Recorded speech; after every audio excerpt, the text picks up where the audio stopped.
مسعود کے بیانات کے لیے مفتی صاحب کے آفیشیل چینل مفتی طارق مسعود سپیچز کو سبسکرائب کریں۔ اعوذ باللہ من الشیطان الرجیم، بسم اللہ الرحمن الرحیم۔ الا انہم یثنون صدورہم لیستخفوا منہ، خبردار سنو یہ لوگ یثنون صدورہم اپنے سینوں کو دوہرا کرتے ہیں، اپنے آپ کو لپیٹتے ہیں، لیستخفوا منہ تاکہ اس اللہ سے چھپ جائیں۔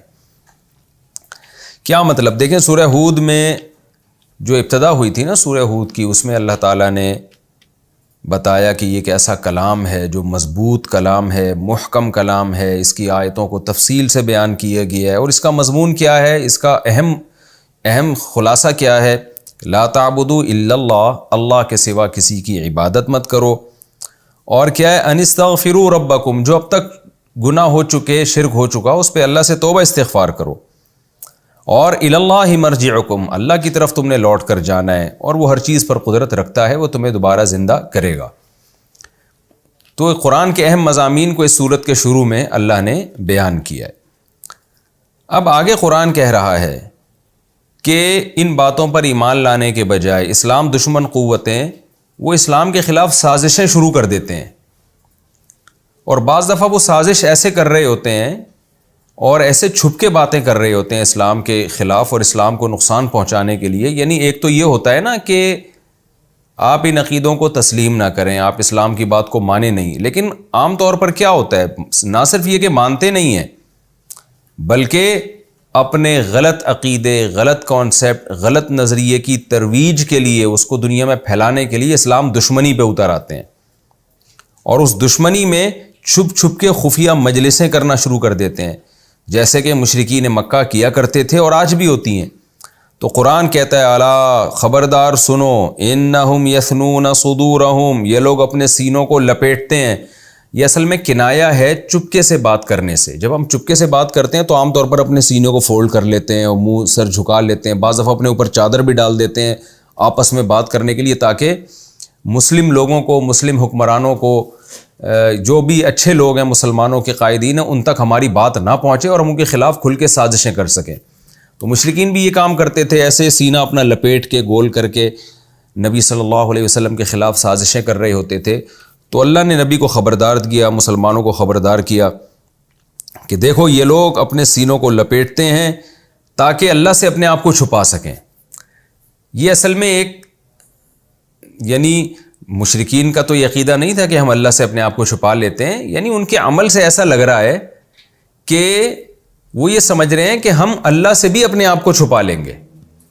دیکھیں جب اسلام کے خلاف سازش ہو رہی ہوتی ہے نا، تو چپکے سے سازش میں اسلام دشمن کا مقصد کیا ہوتا ہے کہ میں اپنے آپ کو مسلمانوں سے اور مسلمانوں کے لیڈر سے چھپا لوں کسی طریقے سے۔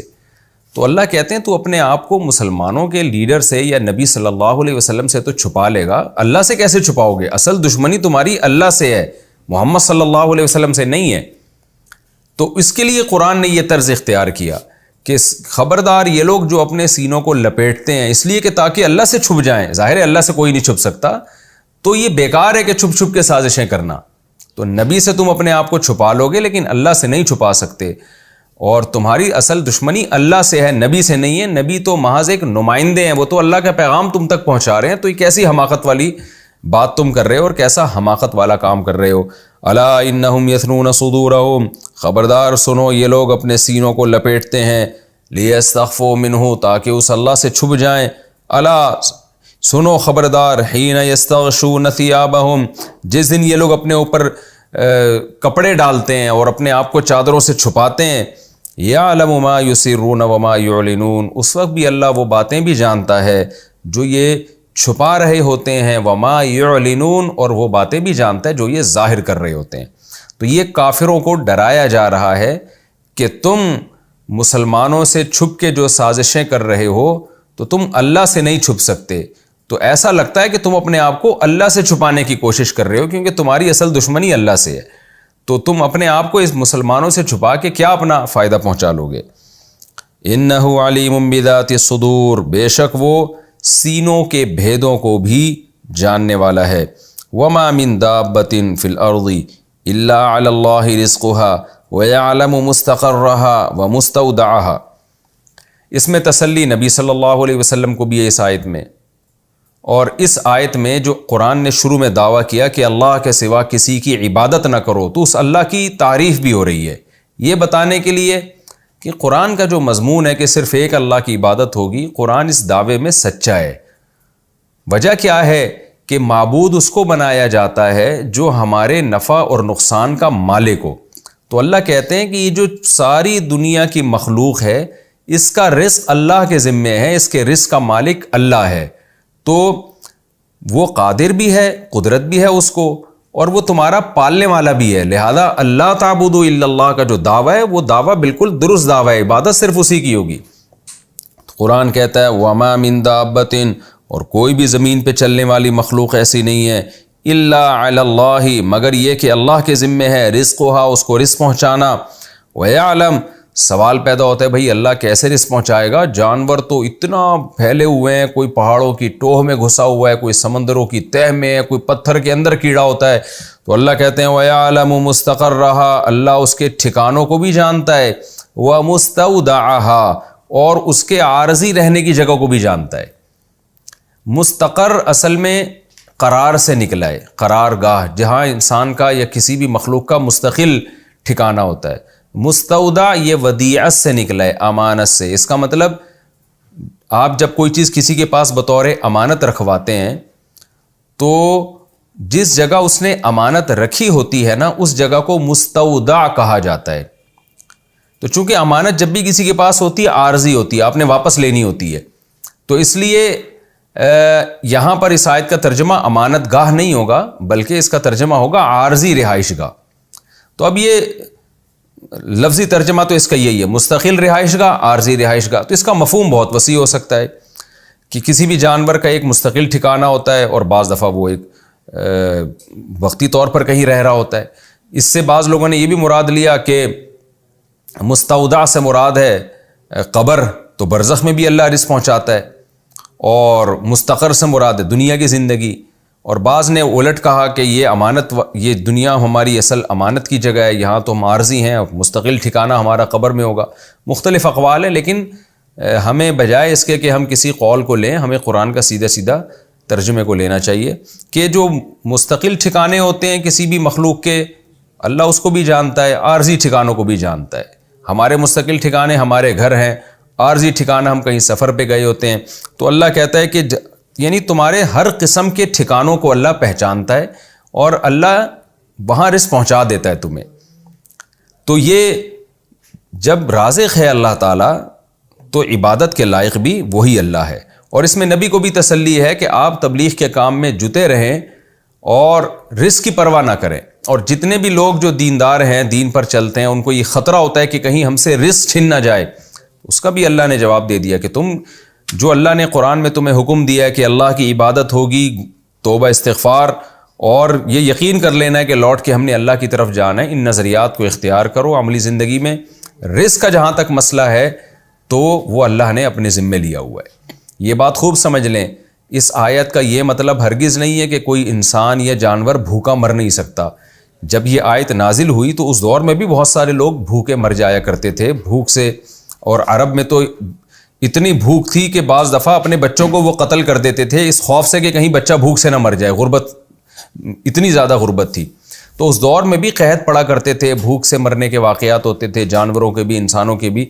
تو ہمیں نہیں ملتا کسی غیر مسلم نے یا کسی مسلمان نے نبی پر یہ اعتراض کیا ہو کہ قرآن تو کہہ رہا ہے کہ جی اللہ نے ہر مخلوق کا رزق اپنے ذمے لیا ہے، تو پھر یہ بھوک سے لوگ کیوں مرتے ہیں؟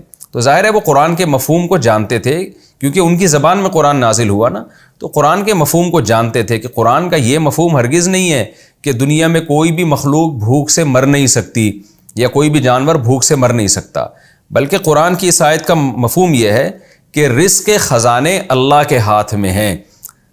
ہاں، اللہ اگر کسی حکمت اور مصلحت سے کسی مخلوق کو مارنا چاہے تو پھر اسے کوئی نہیں روک سکتا۔ اس کی مثال ایسے جیسے قرآن جگہ جگہ کہتا ہے کہ اللہ ہی ہے جو حیات دیتا ہے اور زندگی کا خالق اللہ ہے، لیکن ظاہر ہے جب اللہ موت دینا چاہتا ہے تو اللہ موت بھی دے دیتا ہے۔ تو اس لیے ہم کہتے ہیں جہاں زندگی کا اللہ خالق ہے وہاں موت کا خالق بھی اللہ ہے۔ وَإِذَا مَرِضْتُ فَهُوَ يَشْفِينِ، ابراہیم علیہ السلام نے کیا کہا کہ جب میں بیمار ہوتا ہوں تو اللہ مجھے شفا دیتا ہے. کیا مطلب؟ کہ شفا کا مالک اللہ تعالیٰ ہے. تو قرآن کی جو اس قسم کی آیتیں ہوتی ہیں نا کہ اللہ یہ کام کرتا ہے، یہ کام اللہ کے ذمے ہے، تو اس کا مطلب ہوتا ہے کہ اللہ کو اس کی طاقت اور قدرت ہے اور اس کام کی نسبت اللہ ہی کی طرف ہوگی.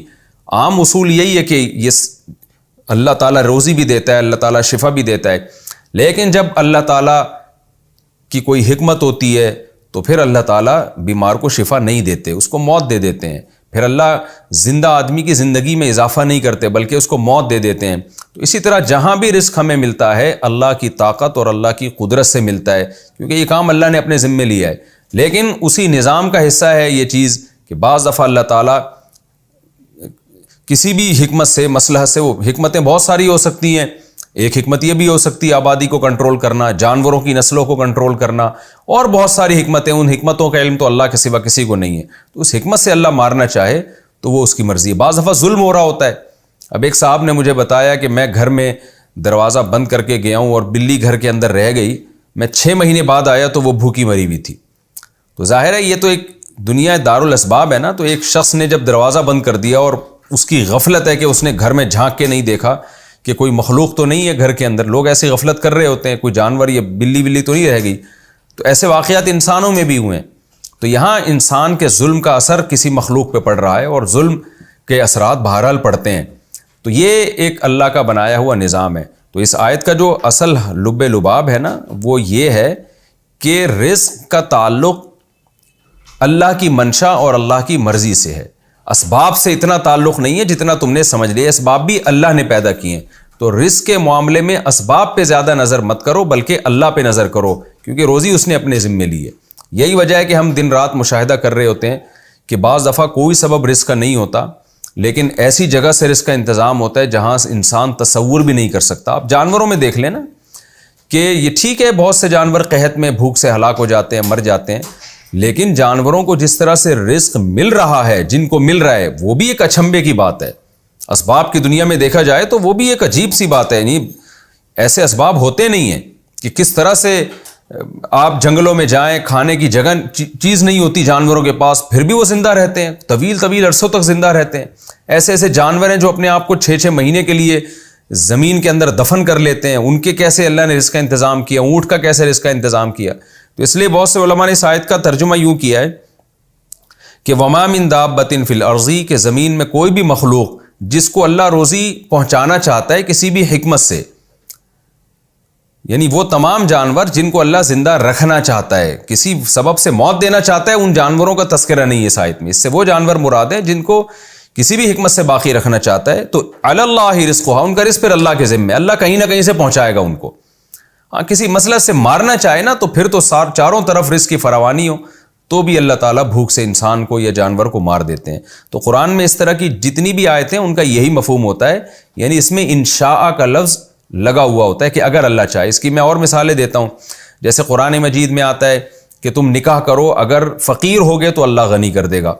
وہاں بھی بعض علماء نے لکھا ہے کہ اس آیت کا مطلب یہ ہے کہ تم نکاح کرو، اگر فقیر ہوگے تو اللہ چاہے گا تو غنی کر دے گا، نہیں چاہے گا تو نہیں کرے گا وہ غنی. کیونکہ بہت دفعہ ہم نے دیکھا ہے کہ نکاح کرنے کے بعد انسان کی مالی حالت اوپر جانے کے بجائے ڈاؤن ہو جاتی ہے. ایسے واقعات دنیا میں ہیں اور اس دور میں بھی ہوا کرتے تھے جب یہ آیت نازل ہوئی ہے. تو وہاں بھی یہ سوال پیدا ہوتا ہے کہ بھئی اللہ اگر چاہے گا تو نکاح کے بعد غنی کر دے گا، تو پھر اس کا نکاح سے کیا تعلق ہے غنی ہونے سے؟ یعنی قرآن تو سورہ نور میں کہہ رہا ہے نا کہ نکاح کیا کرو، اگر تم فقیر ہوگے تو اللہ تمہیں غنی کر دے گا. یعنی فقر و فاقہ کو نکاح میں رکاوٹ مت سمجھو. اگر فقیر بھی ہوگے نا نکاح کے بعد اللہ غنی کر دے گا. حضرت عمر فرمایا کرتے تھے عجبت لمن ابتغى الغنى بغیر النکاح واللہ یقول ان یکونوا فقراء یغنیہم اللہ من فضلہ. فرماتے تھے مجھے حیرانگی ہوتی ہے اس شخص پر جو نکاح کے علاوہ کسی اور چیز میں مال تلاش کرتا ہے، حالانکہ اللہ تو فرماتے ہیں کہ تم نکاح کرو، اگر فقیر ہوگے تو اللہ تمہیں غنی کر دے گا. تو اب وہاں بھی یہ سوال ہوتا ہے کہ ہم تو دیکھتے ہیں بہت سے لوگ نکاح کر کے پھر بھی غنی نہیں ہوتے. تو وہ اس آیت کا بھی وہی مفہوم ہے جو اس آیت کا ہے کہ بھائی اگر اللہ کسی کو غریب کرنا چاہے، ارادہ کر لے، تو پھر تو نکاح کرو نہ کرو اس نے ہر صورت میں تمہیں کرنا ہے. لیکن نکاح کو تم یہ نہ مت سمجھو کہ نکاح کرنے سے انسان غریب ہو جاتا ہے، وہ تو اللہ کے، غربت اور امیری کا تعلق اللہ کے ارادے سے ہے۔ اس لیے علماء نے اس آیت کا بھی مفہوم یہ بیان کیا کہ اس آیت کا مفہوم یہ ہے کہ تم اگر فقیر ہوگے تو نکاح کر لو، اللہ غنی کر دے گا انشاء، اگر وہ چاہے گا۔ تو نکاح کو غربت کا سبب نہ سمجھو۔ جیسے ہمارے معاشرے میں لوگ سمجھتے ہیں کہ میری اتنی تنخواہ ہے، اگر میں شادی کروں گا، میرے بچے ہوں گے، تو میری تنخواہ میں بیوی اور بچوں کا گزارا نہیں ہو سکتا، تو میری تنخواہ تو اور کم پڑ جائے گی، یعنی میں تو اور غربت کی طرف چلا جاؤں گا۔ تو اللہ نے اس آیت میں بتا دیا کہ غربت میں جانے یا نہ جانے کا تعلق اللہ کی مرضی سے ہے، نکاح سے نہیں ہے۔ نکاح تم اللہ کا حکم سمجھ کے کرو، اللہ چاہے گا تو تمہیں نکاح میں غنی کر دے گا، حالانکہ نکاح بظاہر غربت کا ذریعہ لگ رہا ہے، لیکن ایسا نہیں ہوگا۔ یہ جو چیز غربت کا ذریعہ ہے، اللہ کے ہاتھ میں کہ اسی کو مالداری کا ذریعہ بنا دے۔ اسی وجہ سے علماء نے لکھا ہے کہ ہم نے اکثر یہ دیکھا ہے کہ غریب لوگ نکاح کے بعد مالدار بن جاتے۔ کبھی کبھار ہی ایسا ہوتا ہے کہ اللہ اپنی قدرت دکھانے کے لیے نکاح کے بعد انسان کو غریب کر دیتا ہے۔ اکثر نکاح کے بعد انسان کے پاس مال زیادہ آ جاتا ہے اور برکت ہوتی ہے، تھوڑی تنخواہ میں برکت زیادہ ہونا شروع ہو جاتی ہے۔ تو یہاں بھی یہی مطلب ہے کہ دنیا میں زیادہ تر جو نظام چل رہا ہے وہ نظام یہی ہے کہ رزق کا کوئی ذریعہ نظر نہیں آتا اور اللہ کی طرف سے رزق کی فراوانی شروع ہو جاتی ہے۔ کہیں کہیں ایسا ہوتا ہے کہ اللہ تعالیٰ، چونکہ دنیا دار الاسباب ہے اور بہت ساری حکمتیں اس میں، اس دنیا کے نظام کو چلانے میں، تو اللہ تعالیٰ ان حکمتوں میں سے کسی حکمت کے پیش نظر بھوک سے لوگوں کو ہلاک کر دیتے ہیں، جن میں سرسری طور پر ایک حکمت تو بالکل واضح ہے، وہ یہ ہے کہ اگر دنیا میں بھوک سے ہلاکت بالکل ہی ختم ہو جائے، چاہے وہ جانوروں کی ہو یا انسانوں کی ہو، تو پھر لوگ رزق کی فکر ہی بالکل چھوڑ دیں گے۔ تو یہ بھی تو قدرت کی منشا کے خلاف ہے نا۔ لوگوں پہ تھوڑا بہت یہ خوف مسلط رہنا چاہیے کہ بھئی بھوک سے مر بھی سکتے ہیں، بیماری سے بھی ہو سکتے ہیں، تاکہ وہ اسباب کی طرف بھی جائیں۔ لیکن اسباب کو اتنا بڑا بنا دینا جیسے غیر مسلموں نے بنایا ہوا ہے، اسلام اس سے بھی آپ کو روک رہا ہے کہ یہ خوب سمجھ لو کہ رزق کے کنجیاں اللہ کے ہاتھ میں، تم اگر اللہ کے حکم کو پورا کرو گے تو رزق اللہ نے اپنے ذمے لیا ہوا ہے، وہ کہیں سے بھی تمہیں پہنچا دے گا۔ تو دین پر چلنے کا غریب ہونے سے کوئی تعلق نہیں ہے، نکاح کرنے کا غریب ہونے سے تعلق نہیں ہے، بلکہ غریب ہونے کا تعلق اللہ کی مرضی سے ہے۔ وہ بغیر نکاح کے بھی کر سکتا ہے تمہیں غریب، اور دین پر چلے بغیر بھی تمہیں غریب کر سکتا ہے۔ یہی وجہ ہے کہ بہت سے لوگ ایسے دین پر نہیں چلتے اور حلال و حرام کی پرواہ کیے بغیر مال کمانے کی کوشش کرتے ہیں، سارے اسباب اختیار کر لیتے ہیں، پھر بھی غریب کے غریب ہی رہتے ہیں۔ تو اس سے ہمیں کیا سبق ملتا ہے؟ وہ بھائی یہ تو اللہ کی مرضی سے ہے، تو ہم کیوں نکاح کو غربت کا ذریعہ سمجھیں؟ ہم تو نکاح کریں گے، اللہ کی مرضی غریب رکھنا ہوگا تو غریب رکھ دے گا، لیکن امید یہی ہے کہ اللہ ہمارے مال میں فراوانی دے گا۔ تو یہاں بھی یہی ہے کہ اس آیت کا حاصل یہی نکلا کہ ہمیں شریعت کو فالو کرنا ہے، حرام کی طرف نہیں جانا۔ اگر شیطان یہ ورغلائے کہ تم اگر حرام سے بچو گے تم تو غریب ہو جاؤ گے، تو بھئی وما من دابۃ الا علی اللہ رزقها، رزق تو اللہ کے ذمے ہے، رزق پہنچانا اللہ کا کام ہے۔ تو ہم اللہ کے حکم کو فالو کریں گے، وہ ہمیں ہر صورت میں پہنچا کے رہے گا۔ لیکن اگر اس نے نہ پہنچانے کا ارادہ کر لیا ہے تو دین پہ نہیں چلیں گے، پھر بھی وہ نہیں پہنچائے گا۔ تو اسی وجہ سے میں کہتا ہوں نا، جو لوگ کہتے ہیں کہ فلاں آدمی نے نکاح کیا پھر غریب ہو گیا، تو میں ان سے کہتا ہوں کہ اگر وہ نکاح نہ کرتا تو شاید اس سے بھی زیادہ غریب ہو جاتا، کیونکہ اللہ کا ارادہ یہی تھا اس کو غریب رکھنے کا۔ تو عین ممکن ہے نکاح کی وجہ سے اللہ نے اس کی غربت میں کچھ کمی کر دی ہو، اور اگر یہ نکاح نہ کرتا تو ہو سکتا ہے اللہ اس کو اس سے بھی زیادہ غریب کر دیتے۔ تو دیندار آدمی کو ان آیتوں کی روشنی میں یہی سوچنا چاہیے جو ان آیتوں کا خلاصہ ہے کہ رزق کی چابیاں اللہ کے ہاتھ میں، رزق اللہ کے ذمے، عام قانون، عام ضابطہ یہی ہے کہ اللہ آپ کو رزق دے گا۔ آپ دین پہ چلیں تو بھی دے گا، نہیں چلیں تو بھی دے گا، کیونکہ ہر مخلوق کی روزی اللہ نے اپنے ذمے لے لی ہے۔ اس عام قاعدے سے اللہ تعالیٰ کسی حکمت اور مصلحت کی وجہ سے ہٹ جاتے ہیں، اور اس کے مطابق اللہ تعالیٰ جانوروں کو بھی موت دے دیتے ہیں بھوک سے، اور انسانوں کو بھی موت دے دیتے ہیں۔ اور ظاہر ہے اس میں انسانوں کی آزمائش بھی ہوتی ہے، بھوک سے انسان مریں گے تو دوسرے انسانوں سے سوال ہوگا کہ تم نے کیوں ان غریبوں کا خیال نہیں کیا۔ تو یہ دنیا دار الامتحان ہے۔